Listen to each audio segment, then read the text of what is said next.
Welcome to Counterpoint. I'm Tanya Granick-Allen. The COVID travel restrictions have been suspended. The border is bustling once again, and hopefully the airports are back to the bastions of efficiency they once were. Many Canadians, however, cannot so easily sweep under the rug the complications and limitations of travel experience in the past 2 years. Frustrations and privacy concerns with the ArriveCAN app, testing requirements and the types to enter your own country, and the endless hoop jumping really have worn many Canadians down, be it vaxxed or unvaxxed. But were these hoops, these restrictions, really necessary in the first place? What justification did the government have to implement these measures? And why are we seemingly the last country in the world to do away with them all? Well, joining me now to share her research and analysis is Rupa Subramanya, freelance columnist who writes for the National Post, and we're very happy to have her join us today. Thank you so much. Thanks for having me here, Tanya. It's a real pleasure. Excellent. Well, I've been following what you've been writing and publishing in the Post, and I felt like you had a very good inside edge, or you've done some very good digging to find out what's really going on here. So why don't we start by bringing us up to speed? What is the status now of the COVID travel mandates? Well, so last Monday, the federal government made an announcement that they were suspending or letting the measures expire. I think that would be a more accurate way of describing what happened last Monday. So you no longer need, if you're an unvaccinated foreigner, for example, you no longer need to, you can come into the country. You don't have to get tested at the border, and you don't have to go into quarantine. The ArriveCAN app becomes optional. And so basically, Canada allowed all of the remaining pandemic restrictions to expire as of October 1st. And finally, Canada joins the rest of the world in hopefully leaving the pandemic behind. And as I've pointed out many, many times over the months, Canada has been an extreme outlier in maintaining these pandemic restrictions, while the rest of the world, comparable countries, including New Zealand, which pursued a very strict zero COVID or COVID zero policy, they got rid of mask mandates. Oh, that's the other thing. Mask mandates in federally regulated areas, including planes and trains, have also been lifted.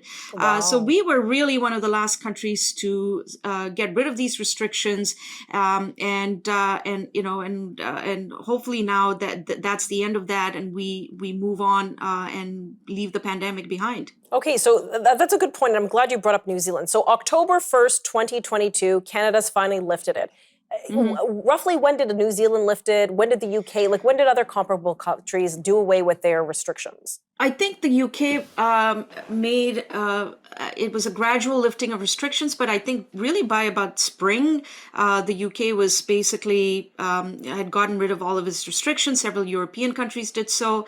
New Zealand got rid of its mask mandate, I believe, in the summer, and also eased several of its other restrictions, including air travel. But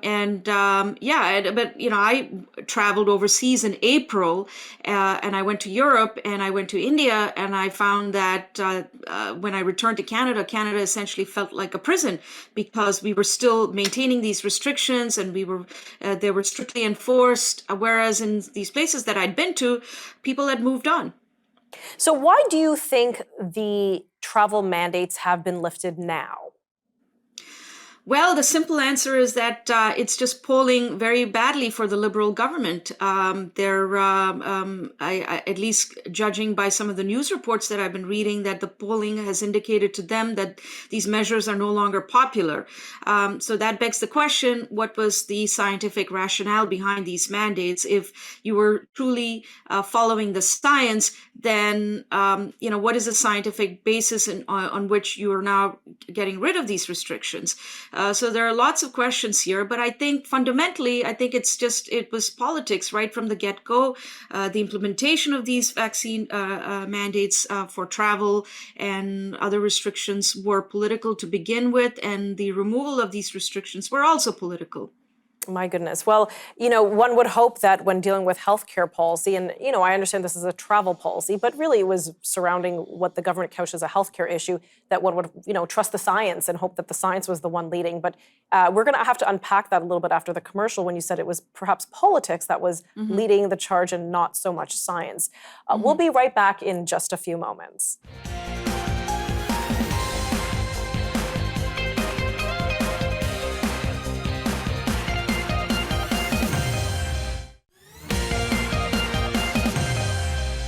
Welcome back. As you probably have heard, October 1st, 2022, the federal government lifted all remaining mandates for travel in and out of this country. And joining me to help me unpack what has been lifted and why it was lifted and why they were there in the first place, perhaps the most important question, is Rupa Subramanya. Rupa, thanks again for joining us. Before we went to commercial break, you suggested that it was actually, in fact, politics, which perhaps was the impetus or the cause of these mandates being brought in the first place, or at least remaining for this long. Can you expand on that, please? Well, so the suspicion all along for those who oppose these restrictions and mandates was that this was all politically motivated, because nothing a government does, or especially this government does, is it's all basically based on polling, and whether it works for them at the polls.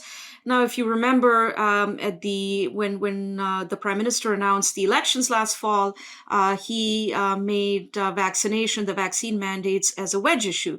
So he politicized vaccination, public health policy, right from the get-go. And since then, it's been very clear that the vaccine mandates served as a useful wedge issue for the Liberals, and that they were hoping to get a majority, but unfortunately that ended up not happening. Now, furthermore, the second thing is that while the rest of the world was moving on, and even the rest of the country, if you remember, the provinces were getting rid of pandemic restrictions, including the vaccine passport system, especially here in Ontario, where I live, but also in Quebec, which had a fairly stringent policy during the pandemic with respect to passports, curfews, so on and so forth. But even they got rid of all of these things. So the question was, why is it the federal government is doubling down on these mandates when everybody else is moving in this one direction, but we're still doubling down on these measures? A recent court case actually highlights this very well, in my opinion. This was a court case a civil suit brought against the federal government's vaccine mandate for travel. The two plaintiffs in this case are Carl Harrison and Sean Brickard, two UK-born British entrepreneurs who live in Canada. They're Canadians. And under cross-examination by their lawyer, by their attorney, Sam Presvelos, a brilliant cross-examination, actually. It's because of him that we know all of this. You discovered that the officials at Transport Canada, they headed a secretive group called COVID Recovery, which was tasked with coming up with some kind of a rationale for the vaccine mandates for travel shortly after the Prime Minister announced that this would become an issue, that he would implement a vaccine mandate if he were to be reelected. And so this group consists of no epidemiologists, no scientists, no doctors, nobody with any kind of expertise with respect to infectious diseases, or what do you do when you're in a pandemic? The head of this group, a bureaucrat named Jennifer Little, has a master's degree in English literature, Wow. And there's really very little that you know about this group, yet this group was tasked with coming up with this vaccine mandate for travel. More importantly, a few days before the mandate went into effect, they were scrambling to find some kind of a rationale from the Public Health Agency of Canada, and they were, really, they didn't quite have the rationale, but they were scrambling to find this rationale. Public Health Agency of Canada comes up with some kind of a rationale, but these are just boilerplate stuff that you hear about vaccines, that they save lives and you should get vaccinated. Vaccines have shown to reduce hospitalizations and severe disease, but nothing specific to travel, nothing specific to that would answer the question of why an unvaccinated person could not board a train or a plane. Well, it's actually very interesting. You said so many very, in my opinion, alarming things here. So it sounded like this was a bit of a cart before the horse policy. Like we're going to want this policy, if I understand you correctly, and now we're going to we have to somehow justify why we're bringing it in. Yeah, well, that's exactly what it sounds like if you read the email exchange, which I've reported on. And all of these documents are now available from the federal court. The federal court did something extraordinary, something I believe a number of lawyers tell me has never happened. Shortly after my story ran for Barry Wise's Common Sense platform on August 2nd, a few days later, the federal court tweeted saying that given the extraordinary interest in this case, we're making these documents available to the public. Wow. That does sound unprecedented. Very, very much so. And obviously we can see, this travel mandate was unprecedented and it impacted so many Canadian lives. We're going to continue this discussion in just a few moments.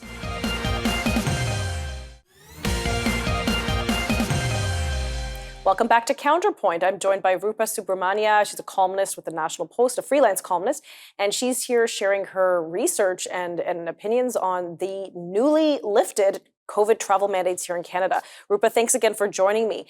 Before we went to the commercial break, I feel like you laid out dropped so many bombs there, which I know you've written about, but I really want to unpack them for our viewers. So again, a little bit of a cart before the horse situation. The government announces, the Prime Minister announces, we're going to be bringing in this mandate. And from what I understand, now we have to justify, well, why are we doing that? Exactly. But the Supreme Court, that was a very interesting thing. So the Supreme Court basically...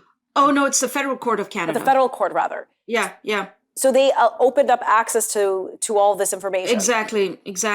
And they tweeted saying that these are the documents, and so the public is free to download them and go through them. And people did actually do that, and they had access to the same things that I did, and several people were tweeting about it. And some of the stuff is actually pretty damning. I just wish that the mainstream media actually took the trouble to go through the cross-examination and the exhibits that accompany the affidavits, and there, there's a lot here that is pretty revealing, in my opinion, as to the rationale behind these the vaccine mandate for travel and other border measures. Where was the science? Because we were told that we were following the science this whole time, but there's absolutely nothing that suggests that there was any kind of scientific rationale here.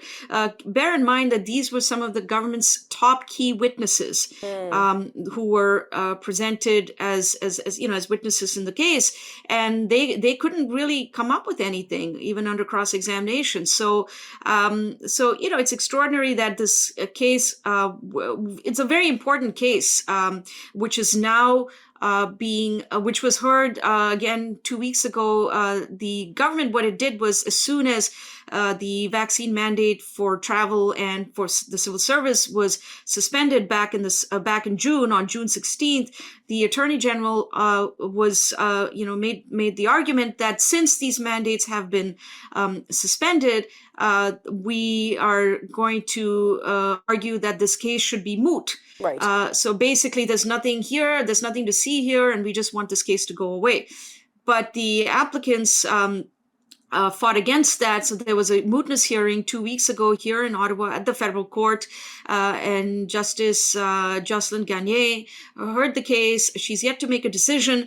But what's extraordinary here, Tanya, is the argument that the counsel for the Attorney General was making in court. And he said, because the attorney for the plaintiffs was saying that, look, you can't really say that the case is moot, because even when they suspended the mandates back in the summer, you had all of these various ministers threatening to bring them back if the situation were to change in the fall. And everybody was saying this, the health minister, even the prime minister more recently last week said, hopefully everybody gets a booster so we can avoid restrictions. So there's always this veiled threat that these restrictions and other federal measures could potentially come back. And this was precisely the argument that Sam Presvelas, the attorney for the plaintiffs, was making in court. The counsel for the Attorney General made the extraordinary argument that you cannot take the political statements from politicians seriously or at face value because they're not legal statements. It was quite extraordinary that this was Wow. actually said before a judge. But I think, it's not, that's not a good way of going about it, because, I think we need to have some accountability in the system, and you cannot just, the government can't just say, well, we've implemented these measures, but we're going to withdraw them just before it comes up for hearing in a court. And so there's nothing here to see or discuss. And I think that's sets a very bad precedent for accountability, and especially when individual rights and freedoms were grossly violated during the pandemic. Right, I agree. I think that it definitely raises a lot of eyebrows. Again, why now? Why did this get lifted now? And knowing that there was such a critical court case that has been before the courts, especially one that through discoveries, I suppose, and cross-examination, revealed so much information as to the impetus and why things were brought in the first place, some damning information. I could see why the government might say, you know what, we let's just do away with this. Let's make that case moot. But you're right, the recent statements from the Prime Minister and some of the senior ministers saying this could come back and, watch out. That's a temporary mootness, if there is such a thing. Yeah. Yeah, no, I think I don't think they're just being. I take them seriously. I take political statements seriously, and especially I did that especially during the pandemic. Okay, excellent. We're going to cut to commercial breaks. I'm going to pause you there, and we'll pick this up in just a moment. Sure.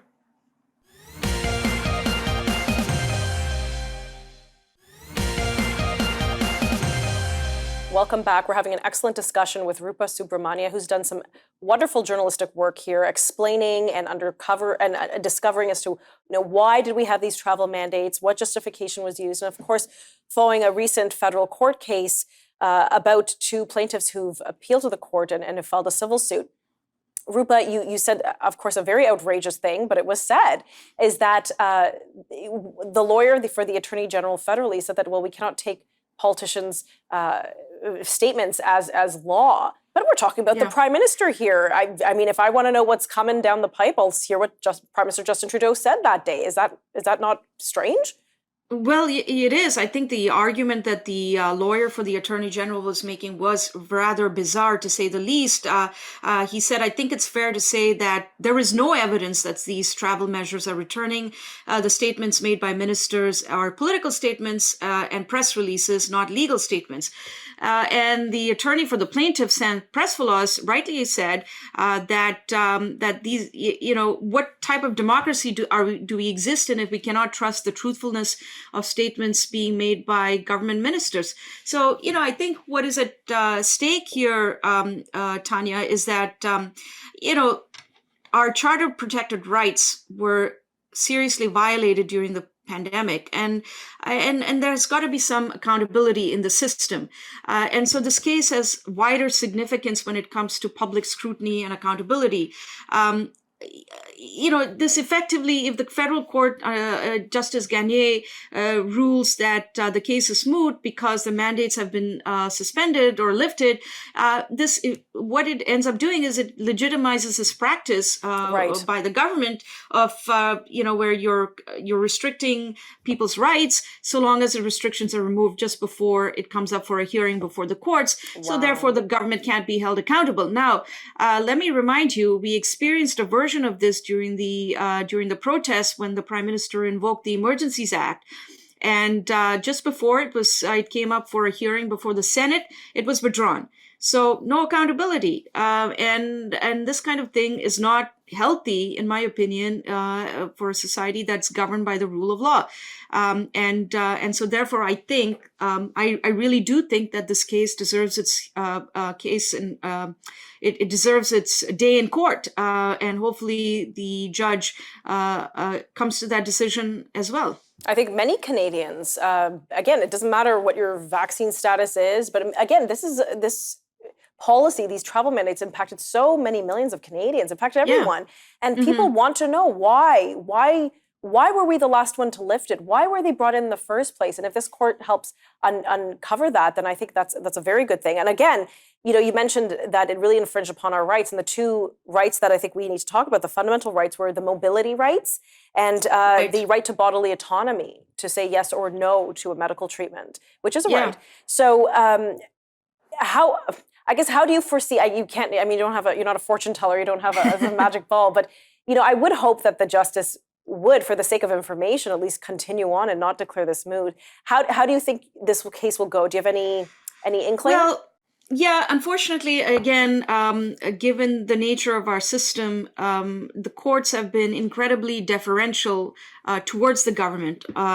We've had no success in challenging these mandates in court. We've had very little success. The fact of the matter that this case even got this far is extraordinary. So that's a good thing. But generally speaking, our courts have been very deferential. So I'm not sure what this judge is going to say. Obviously, I don't have a crystal ball that I could gaze into, but I'm hoping that she realizes just how important this is, and just what millions of Canadians had to experience. It was not just the unvaccinated, by the way, the 5 to 7 million unvaccinated who were. It was also their families. Yes. Everybody knew someone who was unvaccinated. Everybody knew someone who was affected by this. So it affected a much larger group of people. And I think going forward, we really need to ensure that there's some accountability in the system. So as the plaintiffs say, so this never happens ever again. Right. Very well said, Rupa. Thank you so much for joining me today. Again, I do hope the case proceeds, and we'll be keeping a close eye on it. Thank you so much. Thank you so much, Tanya. Real pleasure to be here. Well, again, that was a very revealing interview. So much going on here with these travel mandates that even though they are now lifted, hopefully forever, but it could be temporary, we'll see. Even though they've been lifted, there's still so much going on underneath that we need to know, and we need to have some questions seriously answered by this government. So we'll see if this court case proceeds and if we'll finally have those answers. For Counterpoint, I'm Tanya Granick-Allen.